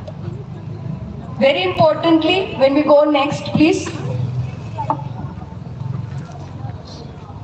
I'll tell you one and only one strategy would work for better parenting. Can anybody tell me what is that? Friend. Okay, let me deep dive into. What kind of friend? Ma'am, best friend, no? Yes. Are you really a best friend? Today only one strategy is going to make you very successful in parenting because the approach has changed. Parenting has not changed. The approach of parenting has changed. Today you have to become a friend of your child. And what kind of friend? Best friend. What do you mean by being best friend? See the important things. Being an empathetic friend. What is the meaning of being an empathetic friend? Putting ourselves into the shoes of the child. Okay, very important to understand what feelings my child is going through. If child has done something, it's okay. Even I have passed through that phase. Am I understanding and connecting with the child? Am I connecting with the emotions of the child? Today we've seen parents, very importantly, to have empathy into them. Next is very important, communication. How many of us are communicative friends? Okay, let me ask a very important question once again. If I say, what are the important elements if you say you are very communicative? What are the important elements if you say you are very communicative? I do agree. How do I take that? Absolutely right. Are you a good listener? Because many a times it is a misconception. Effective communication is what? Good speaker. We can speak for hours and hours together. But are we having the essence of listening? Because today children want somebody to be heard. Are we saying that we are the best friend of the child and being judgmental? Do we judge our students, our children, when they come up with something? When we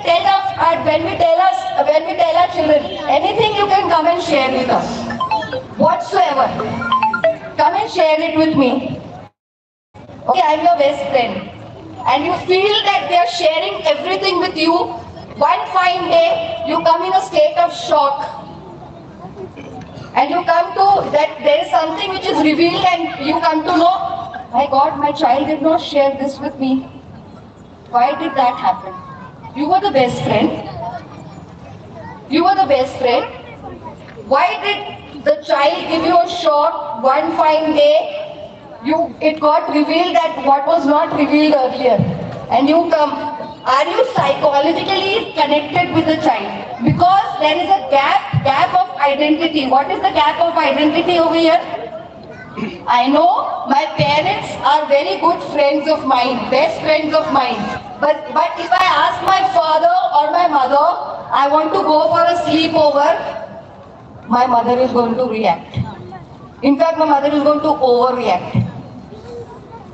If I go and I ask my parents, I want to go in the hostel and stay, my mother and father, they are going to react. But they are my best friends. But I know this, that means you are not psychologically connected with the child. Why? Because for my parents, society is more important. The Samaj is more important. Am I important for my parents? Have my parents ever made me realize, don't worry, I am always there for you? What my friends will say, what will it's very commonly said, no, log kya kahenge, what will people say? And that child has that fear. Are we having a good friendship with our child? That's important. So getting psychologically connected with the child, making them believe in actions, not just by saying, but making them reveal with your actions that yes, it's okay. How many of us share our experience with the child? Today, if you look into NEP, one of the strongest recommendation of NEP is experiential learning. What is the meaning of experiential learning? Learning by our experience. How many of us as parents share our experience? We always share the negative aspect. We didn't get that, no, so we are going to give it to you. And I will try my level best to give best of the education to you. Never ever do that. Don't reveal these kinds of feelings to your children. Because that, you are raising your bar of expectations. But it should be a private emotion. You should not disclose that to your child. Very importantly, when we look into this best friend. So whenever you are actually having a best friendship with your child, connect with them, share your experience. Now, if you look over here towards me today, am I looking very confident? Very communicative? Yes or no? Very, very confident? I wasn't like that when I was a child.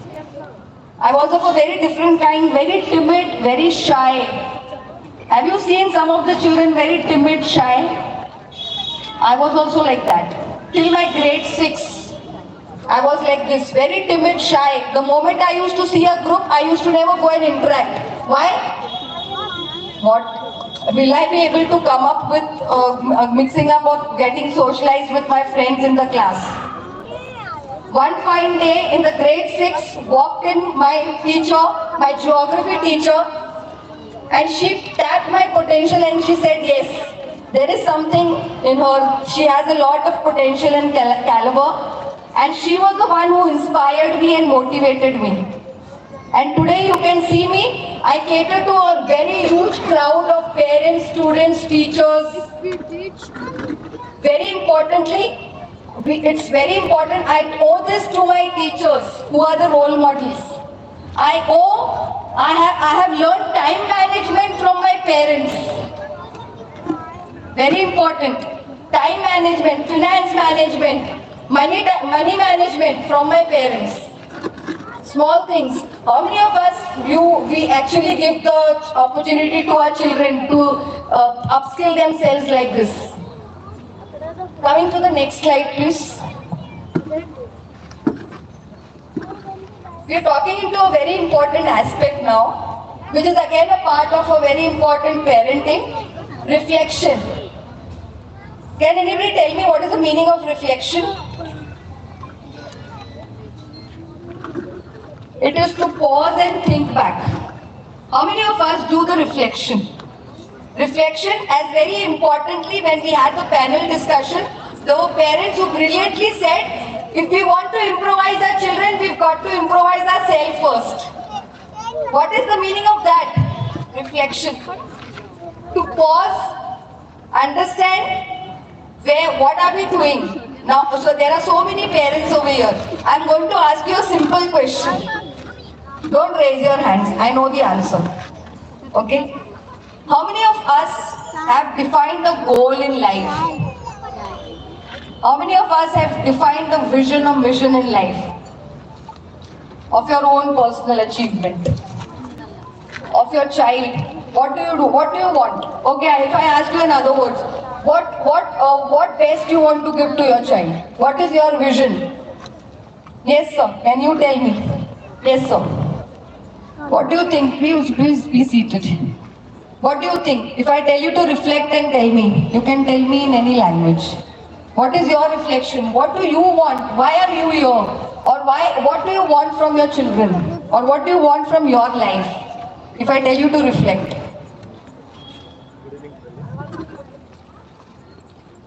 Hello. Ma'am, all these days I was not sure what I want to do. I stepped into different sectors, multiple things. I am not stick to one thing, which my children should not be like that. They should be in one particular thing and they need to go to position in the particular thing. That's it. Wonderful, as you said, because you were not stuck to one thing, because you were not focused upon one thing. And what brings about focus in life? Your goal, your vision, your mission. You know, we've become so mechanical in today's world that we get up, we do a household work, go out for work, come back from work, do a household work and go back to sleep. You're so mechanical. If I tell you what is the existence of this life today? What do you want to aspire? What do you want to achieve? What do you want for your children to achieve? What is your outlook? What is your vision, mission in life? I'm sure we have not defined. And that's what is reflection. Where were my children? What have I done up till now? How things have changed over time. Today if you look into things are changing. Things are becoming more resourceful today. World is becoming more resourceful. What is the meaning of becoming more resourceful? Time is changing, need is changing, society is changing, education is changing. Are we changing with the changing time? Are we changing our thoughts with the changing time? Or are we stuck to the conventional thoughts? I will not allow my child to go out and study. Why? No, I want my child to be here. My child cannot go out. We are restricting, we are becoming the barriers for the child. Reflection is very important. My child has done a mistake. How many of us as parents, they point out the mistake of the child? There are two kinds of parents. One parent always nagging. You've done this, you've done that. One very bad habit with the parents which they have, which is taking the child to a very negative end, is comparison. Comparison for the social stigma. Okay? Because why you want the child to achieve? Not for the child's growth, but to show in your office. Because my colleagues will ask me, what is the percentage what your child has acquired? So I have to put up to that expectation. Are we doing the right thing? Every time in the child. At the other extreme is when you keep nagging the child. Have you heard about cases as a source of inspiration for the child? The child looks upon you. Today I'm sure many of us sitting over here, for you all, your parents are your role model. If I ask you who is your role model, you will definitely say your father or a mother. Are you taking that legacy forward? Will your children also say that yes, my role model is my mother, my role model is my father? Very important to understand that. Today things have changed. Today the basic fundamental of parenting is giving children life skills and values. What kind of life skills have we to give? Are we giving them potential of three important things? When we talk about life skills, are we giving them three important hands of life skills? That is number one, thinking skills. Number two, social skills. Number three, emotional skills. Which are three important skills which we have to give them in terms of life skills. Number one, thinking skills. Number two, social skills. Number three, emotional skills. What do you mean by thinking skills? When we talk about thinking skills, we are talking about self-awareness. How many of us over here as parents know yourself? Do you know about yourself? Yes or no? I'm sure I get a loud yes. Do you know about yourself? Wonderful. Do you know about yourself? Good. Do you know about yourself? How do you know about it? Tell something about yourself. Very good. You told me a loud yes. I accept it. Self-awareness is very important. If I say, do you know about yourself? You gave me a loud yes. What do I mean when I say about self-awareness? Or it is also called as self-introspection or self-retrospection. What do you mean by that? Yes, sir. Can you tell me?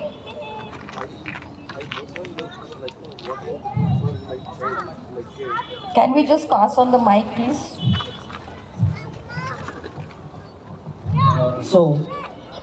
Whatever I'm looking for in my kid, first of all, I'm seriously looking at myself. First of all, am I giving the platform? Am I the right in a way that my child receives me in terms of talking? In all the aspects, first of all, I'm giving that opportunity for my kid to understand me, and in the same way, he gets that opportunity. I'm trying to create a platform in all the aspects for him to perform. So this is what I'm expecting. I'm day to day, day in, day out, every day I'm doing the same thing. Brilliant, wonderful. Anybody else who would like to just put their views across? What do you mean by self-awareness? Wonderfully put forth by Sir over here. Anybody else? Anybody? Yes. Please go ahead.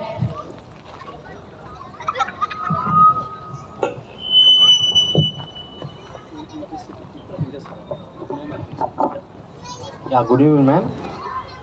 Yeah. Actually, I am a self-motivated guy. Okay, very good. So I have no someone who inspired me because I need my child to be a free guy. Subject is only for knowledge. No, nothing more than that. So I feel him very happy and he will be a free guy. So I should be a great father and a great friend for him. That is my achievement while I expect the thing. It will be done. So I put him very free. I'll keep very free hands. I don't want to pressurize him. Everything he wants, whatever he wants, he will get it done. The thing that will be a most wonderful thing in my life. Why? Because at the 3 months of age, I lost my father. I have from intermediate till intermediate, I have only 2 pairs of my dresses. So I am self-motivated guy. Now I have almost 153 shirts and 60 pants. I have owned my house. That's the thing. So I don't want to pressure my child. So that is the thing. Thank you. Wonderfully said, sir. I was highly impressed when you said you are a self-made person, because there was nothing left by your forefathers and you started from the scratch. That is self speaks, and I can resonate to you. Because when we struggle and when we come up, we know the worth of, and we give the same, we pass on the same legacy. I can see that you are in the right direction, giving a very right direction to your child and a very right pathway, being a wonderful father. Wonderful. Thank you so much for sharing that. Anybody else would like to? Yes. Ma'am, the self-awareness, of course, it's a journey. It's not a dot as of now, but I know it's a journey. Coming to about, myself, I have both positives and negatives, and I'm packed with both positives and negatives. And the introspection, what I understood about myself is neither past nor future, will disturb me. I've decided to live with a pure experience. Neither past nor future, will affect on my, things. So that awareness I have in me. Brilliant. What a wonderful experience, like you understand yourself. So when we talk about self-introspection, the two important factors which we talk about is our strength and our weakness. So if I ask individually each parent present over here, what are your strengths? I'm sure I'll get a big list, never-ending list. I'm good at this. Never ending. But if I ask you, what are your weaknesses? I'm sure you will tell me, Chair ma'am, weakness? I don't have any weakness. But you're lying. Because every individual has weakness, including me. Sometimes we are aware about our weakness, but we're not doing anything. Why? Ma'am, life is leading. No, it's okay. We are leading our life. But you don't understand that you become stagnant over there. Your weaknesses are creating a hurdle for you. So understanding yourself in terms of your strength and weakness, convert is very important. Start unfolding yourself. Understand what are your weaknesses. Every individual has weakness. There is nothing to feel shy about. Nothing to feel, to be withdrawn about. Understand your weakness. Now same is for the child also. Today we talk in abundance about EI. Very important part and parcel of parenting. What is EI? Emotional intelligence. Very highly spoken about for parenting. What do you mean by EI? What do you mean by emotional intelligence? There are 4 parameters of EI. If we come to the first one, self-awareness. Creating that self-awareness about our child also. Making them aware about themselves. Are we giving that to the child? Making the child self-management. That's important of EI. Coming to the third one, self-awareness. Social awareness. Very important.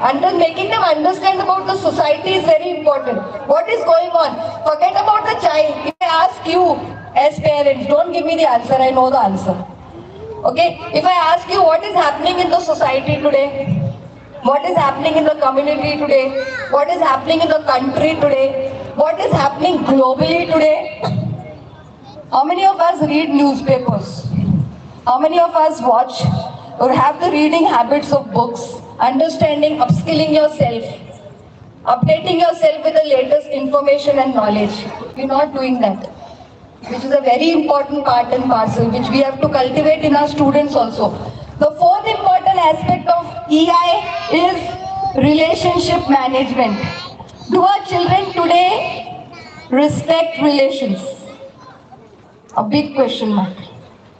Especially the teens. If you tell them, okay, come along, auntie's place, there is a function in your aunt's house. What will the child say? No.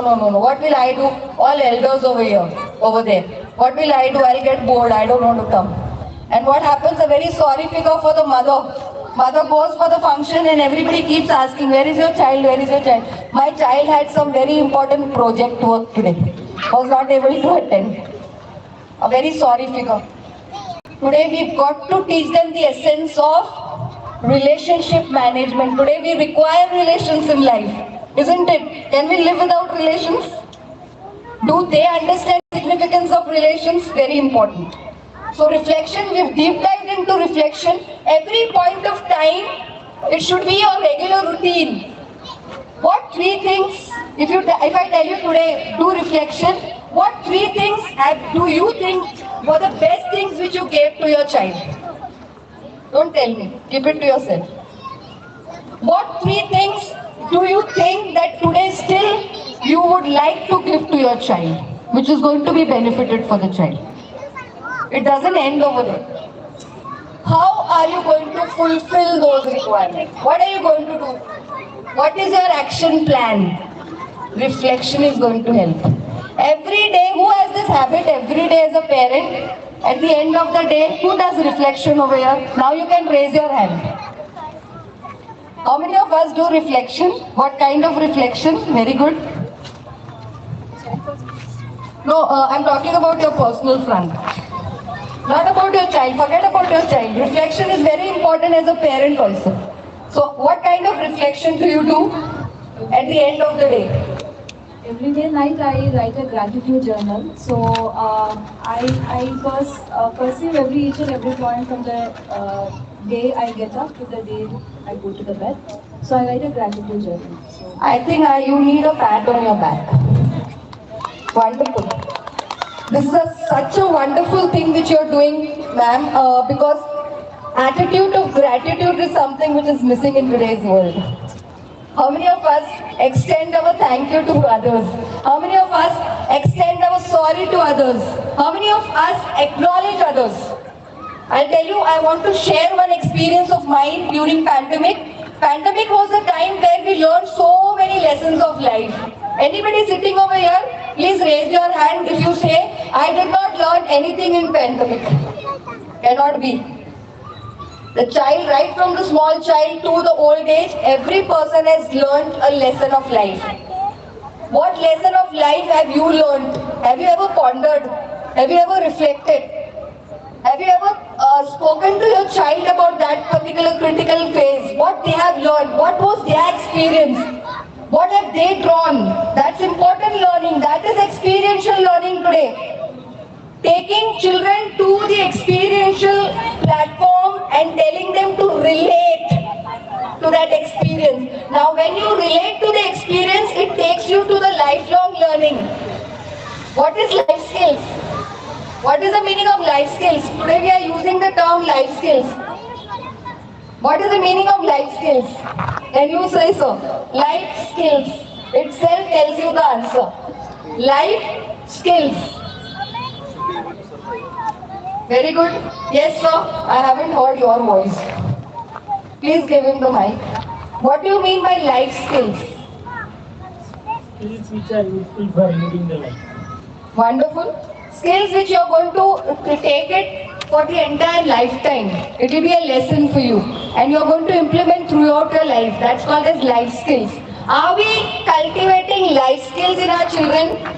Are we teaching them skills which they are really going to remember? So if I ask, if you tell me what was my learning during pandemic, it was the attitude of gratitude. You reminded me in that time, you know. I picked up my phone. I thanked everybody who really mattered in my life by saying a thank you. And why I'm saying a thank you? There was an emotional breakdown. And the other person told me, is it? Really I mattered so much in your life? I said yes. And I extend my thank you. See, such a small golden word. We tell our children to say thank you. But I was impressed when you have this attitude of gratitude. So these are some of the important elements of the parenting. Coming to the next slide, can we just show the next slide, please? Connect, correct, then connect. What do? We keep correcting the child. Do this, do this, do this. Today they don't want you.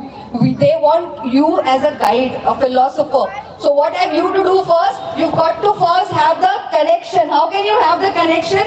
With effective communication. Have you seen that when we talk about communication, there is non-verbal communication as well? How many of you all tap the non-verbal communication of your students, of your children? Have you seen child is very quiet, very, withdrawn? Have you ever thought, sometimes, if you look into Albert, Professor Albert, he has defined communication in terms of 3 elements. He says, we communicate with 3 important elements. Professor Albert has defined. Number 1, body language. Number 2, spoken words. Number 3, voice and tone. See, when I'm getting this third one, everybody is having a smile on the face. Isn't it? Voice and tone matters a lot. When you talk about communication, when you're communicating with your students, are you validating your voice and tone? He's given an attribute for all these 3 elements. He says, what is the meaning of body language? When you communicate with actions, with gestures, okay, when you use your hands, your eyes are also a tool of communication. Mothers sitting over here will agree to it. There are guests in your house, okay, and you've actually given a plate, you've served a plate of biscuits to the guest. You have a little one at home. The little one comes forward, picks up one biscuit from the plate. Again, sorry figure. Mother cannot shout. Guest, no? You can't shout. So what will you do? Mothers are great in that. They've done masters in that. What they will do? They will roll their eyes and they'll say.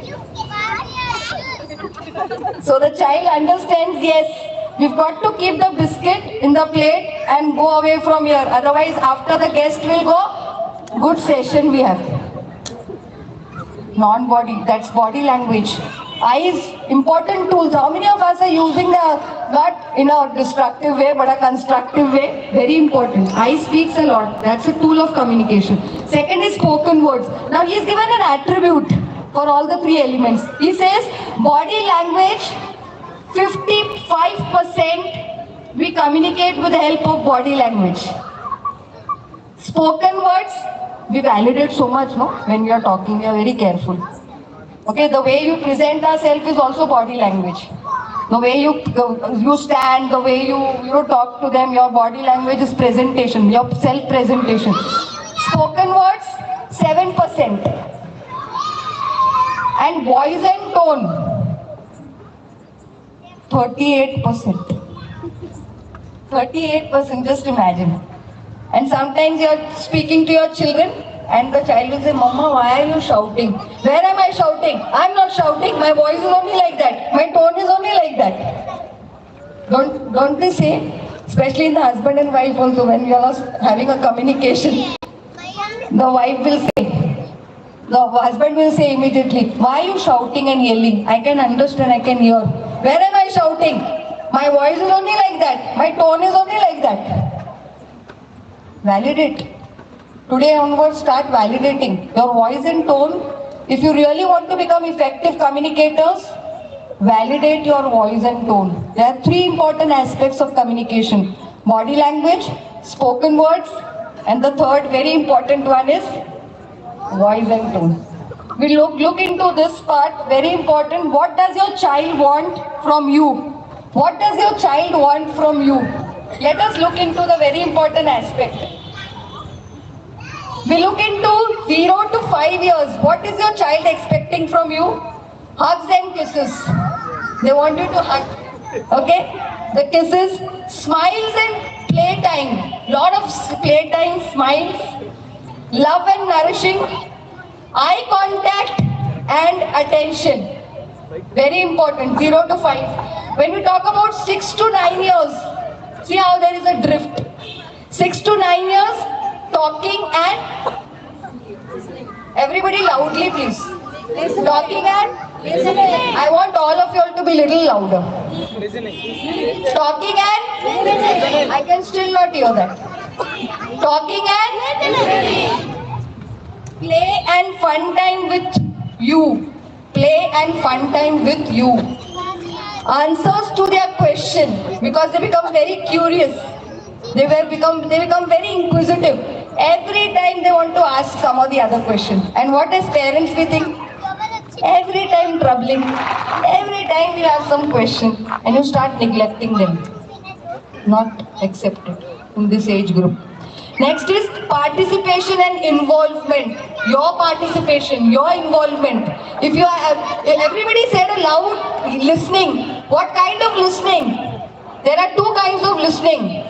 Active listening, passive listening. Don't raise your hands, I know the answer. Are we actively listening? I've seen parents in my own relative's house.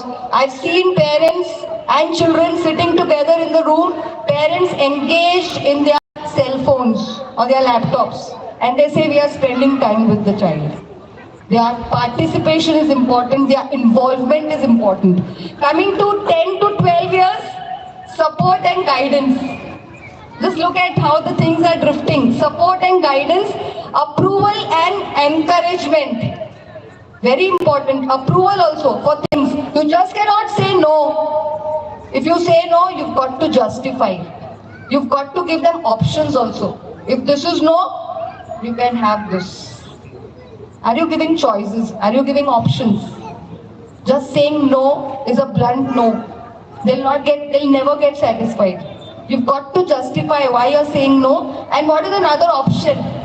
If you give that, that is constructive, saying no. Next is reasons for rules. Which age group is this? 10 to 12 years. Reasons for the rules. Why? Because this is a point of time when parents start making rules in the house. Especially in the teens. Even after that stage. They start making rules.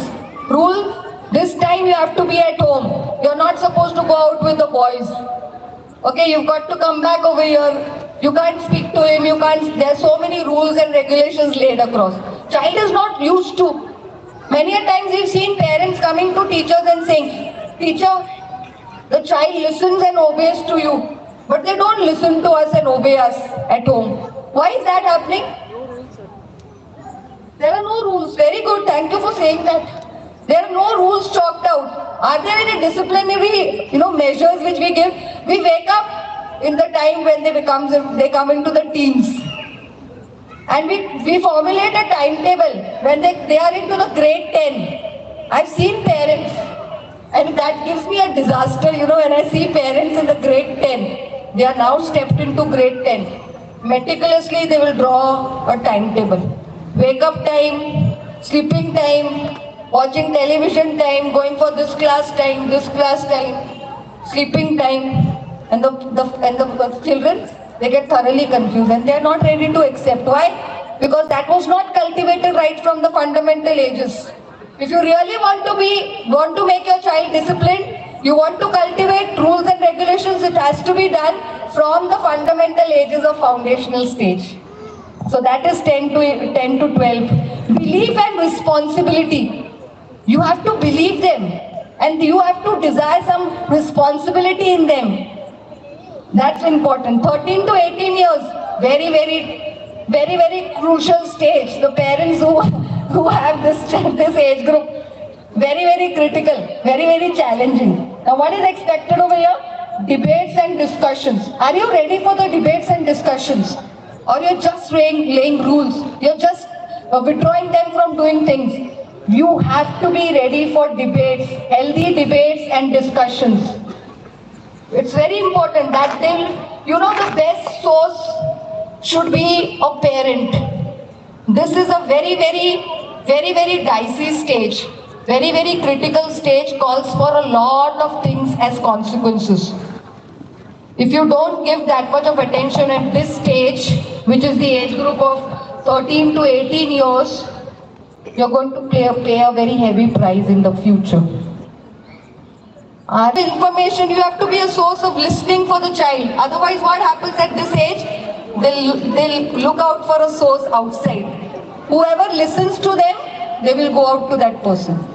And just imagine today how the world is. I need not tell you what is happening in and around. So are you ready to take up that consequence?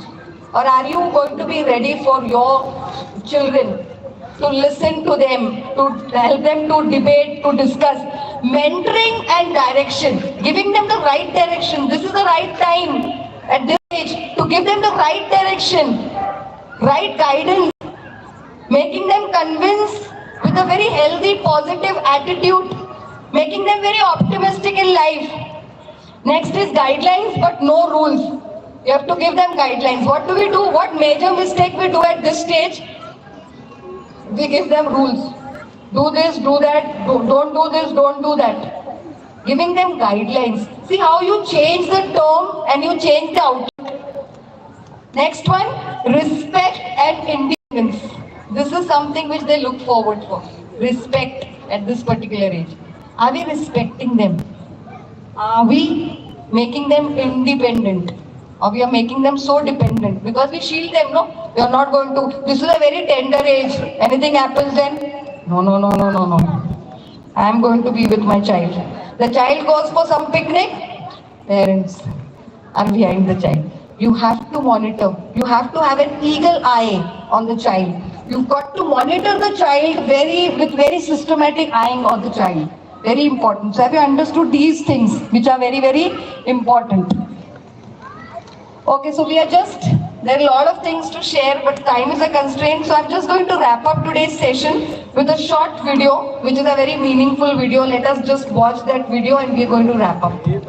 Can we just play the video, please?